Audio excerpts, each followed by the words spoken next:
Hello, hello, hello. Jordan Sheridan, Status Coup. Friday. Short video teaser. Alerting you to what's coming up on our Rokfin stream. I hope everybody's having a good day. Hope everybody has some weekend plans. I hope everybody's staying safe in these trying times. There's a lot going on in the news. It's been a busy week here at the Coup. If you noticed, we a couple days ago we were at the Staten Island warehouse covering Amazon's continued union busting. So all those videos are up on the channel. We interviewed Christian Smalls. We also interviewed some workers that unfortunately are homeless. So they're working full time at Amazon, yet still can't afford a place to live in New York City or New Jersey. So they are sleeping in their cars in Amazon's parking lot in Staten Island, New York, after working 60 hours a week. So fortunately, one of those clips with an Amazon worker, her name's Natalie, has been getting around on social media, Twitter. Friend of the Coup, Susan Sarandon, actually tweeted it out saying people should watch this. Actually, while I'm here, let me get that tweet. And you guys, if you haven't seen it, could share it. Hold on. Let me find it. There we go. Yeah, so this tweet's getting around. Got 25,000 views on the Twitter. So definitely give it a look. Retweet, all that stuff. But we're actively staying on this story, covering Amazon's really, I mean, these workers trying to unionize in Staten Island, it is David versus 3 Goliath. David versus 3 Goliath. So we did that. I'm also working on an investigative piece behind the scenes, so I'll have more on that soon. But coming up in about 10 minutes is our Rokfin exclusive, our weekly exclusive on Rokfin. So I'm excited about this week. We got 3 really awesome interviews, starting with Steven Donziger's attorney. As you know, Steven Donziger, the human rights attorney who successfully won a case against Chevron for poisoning the Amazon in Ecuador.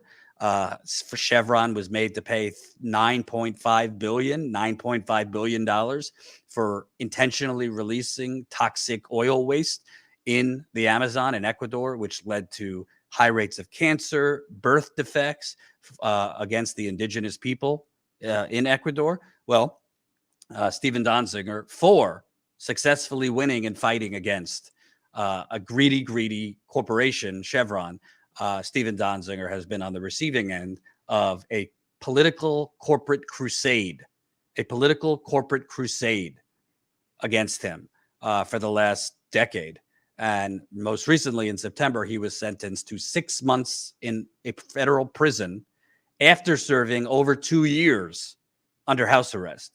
So today is day 38 of Steven Donziger's imprisonment, his wrongful imprisonment. So I'm fortunate we'll have Ron Kuby on, who is Steven Donziger's attorney, well-known criminal defense attorney in New York. He's had a radio show for a very long time. If you live in New York, you know Kuby. So we're going to have Ron Kuby on coming up in just a few minutes, and I'll play a clip from the interview in about a minute or two, so you can see a short snippet from our interview. We also have an interview. I think this is really interesting with Alec Karakatsanis. Hold on, let me make sure I'm pronouncing it right. Alec Karakatsanis. He's the founder and executive director of the Civil Rights Corps. The Civil Rights Corps is a really great group. They do a lot of criminal justice reform work, civil rights litigation aimed at, according to them, resensitizing our culture to the injustices of the legal system. So they do a lot of criminal justice work. But the reason I wanted him on was he had a really interesting, I don't really cover Twitter threads much, but he had a really interesting Twitter thread over the Thanksgiving weekend, essentially about the gap among media, where the media, what they cover and what they report as far as what are the direct threats and harm facing you versus what's actually going on. One example he used is air pollution kills 10 million people a year. You ever see air pollution on your nightly news as a direct threat to you? You ever see air pollution leading broadcasts, even though it kills 10 million people? No. He also talked about in his thread, which was really interesting, basically about how the corporate media will focus on, petty crimes, this surge in shoplifting going on. You notice that the media has been covering a huge increase in shoplifting? They don't really tend to focus on crimes perpetrated by banks, by the elites. They focus on crimes perpetrated by working people, by poor people. So it's a real gap in the media coverage. So we're definitely going to be focusing on that with him. I also interviewed a Starbucks worker in Buffalo about the continued union drive. And Starbucks, you think Amazon's bad. Starbucks says, hey, my hands up. Starbucks is just as bad as Amazon in terms of the insane union busting going on. Starbucks union busting. They've held the mandatory daily sessions trying to block these Buffalo workers that are trying to form the first ever union. This would be the first ever union of Starbucks in America. First ever unionized Starbucks coffee houses in America. So Starbucks has been sending, just an army of executives, out-of-state managers into Buffalo, that just flooding the stores with extra managers, extra workers, hiring new workers to essentially just disrupt this union campaign. The workers that are trying to unionize successfully got a union election. So the National Labor Relations Board ruled a couple of weeks ago that all systems go for a union election. The ballots were sent out on November 10th. They are going to begin being counted, I believe, this week. They began being counted. So I spoke with a worker, Brian, from Starbucks about the union drive and Starbucks' latest assault trying to block workers trying to unionize. So 3 big interviews coming up on Rokfin. I want to play a short clip. By the way, if you don't know, our Rokfin streams are premium. They're exclusive streams once a week on Friday. You got to be a Rokfin premium member through Status Coup to watch these streams. I know it's not everybody could afford it. It's $9.99 a month to sign up as a Rokfin premium member. If you sign up as a Rokfin premium member through Status Coup, you also will have access to other hosts' premium channels. Graham Elwood's on there. Ron Placone is on there. Lee Camp is on there. There's a lot of great independent, progressive hosts that have their own Rokfin premium channels. So you don't just get access to Status Coup's exclusive Rokfin channel. You get access to other hosts' Rokfin channels as well. By the way, Rokfin, why we're on Rokfin, besides the fact that it is a platform that's one of the few platforms that's not censoring channels like Status Coup. We're allowed to cover what we want, how we want. We've been able to cover 9/11. We've been able to cover JFK's assassination. We're planning, hopefully down the road, and covering a lot more historical stuff that you cannot cover on YouTube without being censored or demonetized. So we get to cover whatever we want non-censored, but also by being on Rokfin exclusively once a week, we get a guaranteed amount from Rokfin, which is really helpful because we are trying to fund on-the-ground reporting. We're trying to fund investigative reporting. We're trying to get out there. We were just on the road for 2 weeks covering the John Deere strikes in Iowa and Illinois. Then we went to Buffalo to cover India Walton's election, which she unfortunately lost. We covered Starbucks workers trying to unionize. We covered Mercy Hospital workers, the nurses who were on strike. They just reached a contract. So we've been covering a lot of things on the ground. We also were just in Staten Island covering the continued union campaign. All of this reporting, it costs money, travel. I just got the bill for our live view. That's the equipment we use to go live on the ground. Do you know how much we spend to go live every month just to have the equipment? We spend $650. And that's if we don't go over our data plan.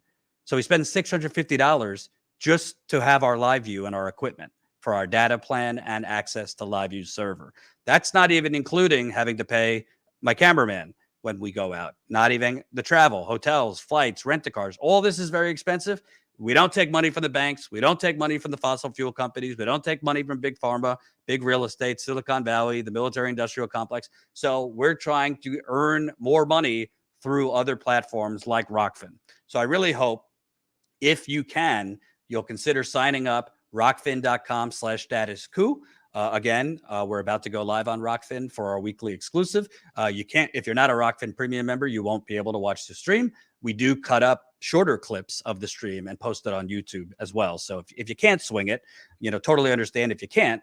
But if you can, sign up, rokfin.com/statuscoup. Every new sign up helps. We're trying to grow and get more and more signups on Rokfin. So the more people who sign up at Rokfin, the more revenue we get from Rokfin. That's how it works. So before we actually move over for the stream, I wanted to play a short clip from my interview with Steven Donziger's attorney, Ron Kuby. The full interview will be coming up on Rokfin as soon as we close down here. But here's just a little preview of my interview with Ron Kuby, who is Steven Donziger's attorney. Law firm that was appointed by Judge Kaplan, who himself was a former tobacco company lawyer before he ascended to the federal bench. The law firm that was appointed by him had deep ties to the oil and gas industry. Many oil and gas clients, fossil fuel clients, and had previously represented Chevron. So that would be a no-go in almost any other set of circumstances, but that's what Judge Kaplan did. Right. And the irony of this is that Chevron tried to get Steven Donziger prosecuted twice. First, in 2010, they went to the Obama Justice Department. The Obama Justice Department said no. And then Kaplan goes to the Trump Justice Department. And the Southern District of New York not only says no, but they say no through the most transparent lie available to them. They say, we don't have the resources. So that's just a short snippet of my interview with Ron Kuby. I think we spoke for about 20 minutes. So that's coming up.